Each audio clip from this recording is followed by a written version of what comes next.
என்ன பார்க்க போறோம்னா உறவுமுறை கடிதம். உறவுமுறை கடிதம் நம்ம எப்படி எழுதணும் அப்படிங்கிறதுக்கான ஒரு ஒரு மாதிரி படிவம் ஒன்று பார்க்க போறோம். மாதிரி வடிவம் ஒன்று பார்க்கலாம்.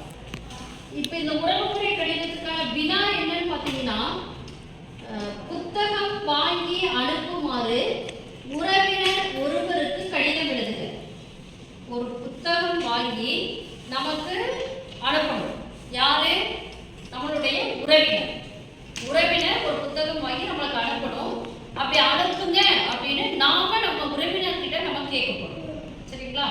இப்போ இந்த உறவுமுறை கடிதம் எழுதும் போது ஃபர்ஸ்ட் நம்ம என்ன பண்ணணும் அப்படின்னா, அதாவது நம்மளுடைய ரைட் சைடுல, சரிங்களா, கடிதம் எழுதுறோம்.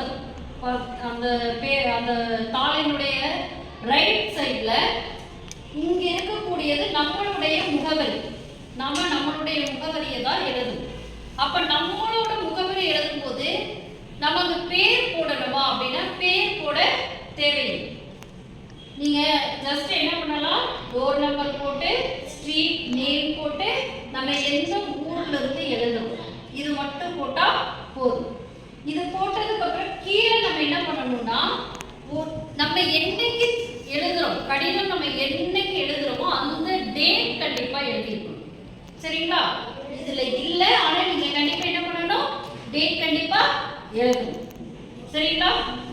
உங்களுடைய முகவரி, அதுக்கப்புறம் டேட், இது எந்த சைடுல எழுதணும், ரைட் சைடுல நீங்க கண்டிப்பா எழுதணும். அதுக்கு அடுத்தது பாத்தீங்கன்னா லெஃப்ட் சைடு போறோம். இந்த முகவரிகளை எழுதி டேட் போட்டதுக்கு கீழே அடுத்த லைன்ல நம்ம லெஃப்ட் சைடு போறோம். லெஃப்ட் சைடுல இப்ப யாருக்கு எழுத சொல்லியிருக்காங்க அப்படின்னு குறிப்பிட்டு எதையும் நம்ம கொடுக்கலாம். வினால உறவினர் ஒருவருக்கு. ஸோ நம்ம யாரை வேணா உறவினரா எடுத்துக்கலாம். அப்பா எழுதலாம், அம்மாவுக்கு எழுதலாம், அண்ணனுக்கு எழுதலாம், தங்கைக்கு எழுதலாம், பெரியம்மாவுக்கு எழுதலாம், யாருக்கு வேணாலும் எழுதலாம்.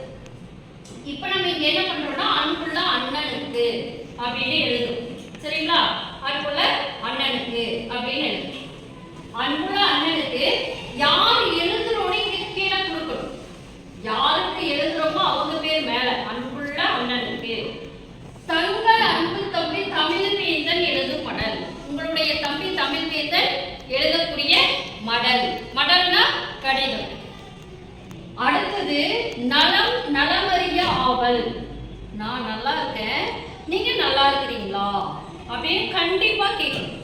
சரிங்களா? கேட்டதுக்கு அப்புறமா தான் பாருங்க, தங்களை சந்தித்து நீண்ட நாட்கள் ஆகி இருப்பினும் தங்களை அவ்வப்போது நினைவு கூர்வதுண்டு. நான் உங்களை சந்திச்சு ரொம்ப நாள் ஆகிருச்சு, ஆனாலும் நான் உங்களை என்ன பண்ணுவேன், அடிக்கடி நினைச்சு பார்த்துக்குவேன். நம்ம அப்படித்தானே செய்யறோம். ரொம்ப நாள் ஆனாலும் நம்ம உங்களை மறந்துடலாமா? இல்ல நம்ம நினைச்சு பார்க்கணும் இல்லையா? அப்படி நினைத்து பார்க்கிறேன்.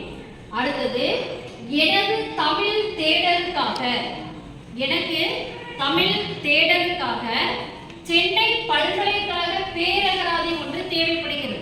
நான் தமிழ் படிக்கணும், நிறைய வார்த்தைகளை தெரிஞ்சுக்கணுங்கிறதுக்காக எனக்கு மெட்ராஸ் யூனிவர்சிட்டியோட ஒரு தமிழ் அகராதி, அகராதி மீன்ஸ் டிக்ஷனரி தேவைப்படுகிறது. எங்கள் ஊரில் அது கிடைக்கவில்லை. இப்ப எங்க ஊர்ல கிடைச்சா நானே வாங்கிடுவேன். எங்க ஊர்ல அது கிடைக்கல.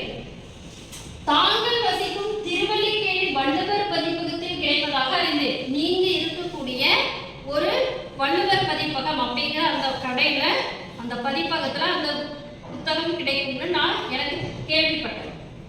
ஒரு பிரதியை வாங்கி அஞ்சல் மூலம் அனுப்புமாறு அன்புடன் வேண்டுகிறேன். பிரதியை அப்படின்னா ஒரு காப்பி அந்த புக்கு வாங்கி நீங்க என்ன பண்ணுங்க, எனக்கு அஞ்சல் மூலமா அனுப்புங்க அப்படின்னு நான் கேட்டுக்கிறேன். இது முடிச்சுட்டு இப்ப நம்ம கண்டென்ட் எல்லாமே எழுதிட்டோம்.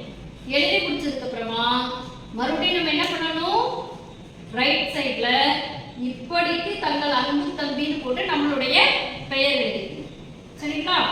எழுதி முடிச்சுட்டு நெக்ஸ்ட் பாருங்க, லெஃப்ட் சைடு போகணும். உடைமேல் முகவரி அப்படின்னு கண்டிப்பா போட்டுட்டு பெறுநர், யாருக்கு எழுதுறோமோ அவங்க தான் பெறுநர். சரிங்களா? பெறுநர் போட்டு நம்ம அண்ணனுக்கு எழுதுறோம். ஸோ அண்ணனுக்கு ஒரு பெயர் போட்டு அவங்களுடைய கதவு எண், தெரு, அந்த ஊர் பெயர் இதெல்லாம் கண்டிப்பா நம்ம எழுதியிருக்கணும். இப்படி எழுதினோம்னா நம்மளுடைய உறவுமுறை கடிதம் என்ன ஆகிடும், முழுமையா எழுதி முடிச்சிடும். சரிங்களா? புரிஞ்சுதுங்களா? நன்றி.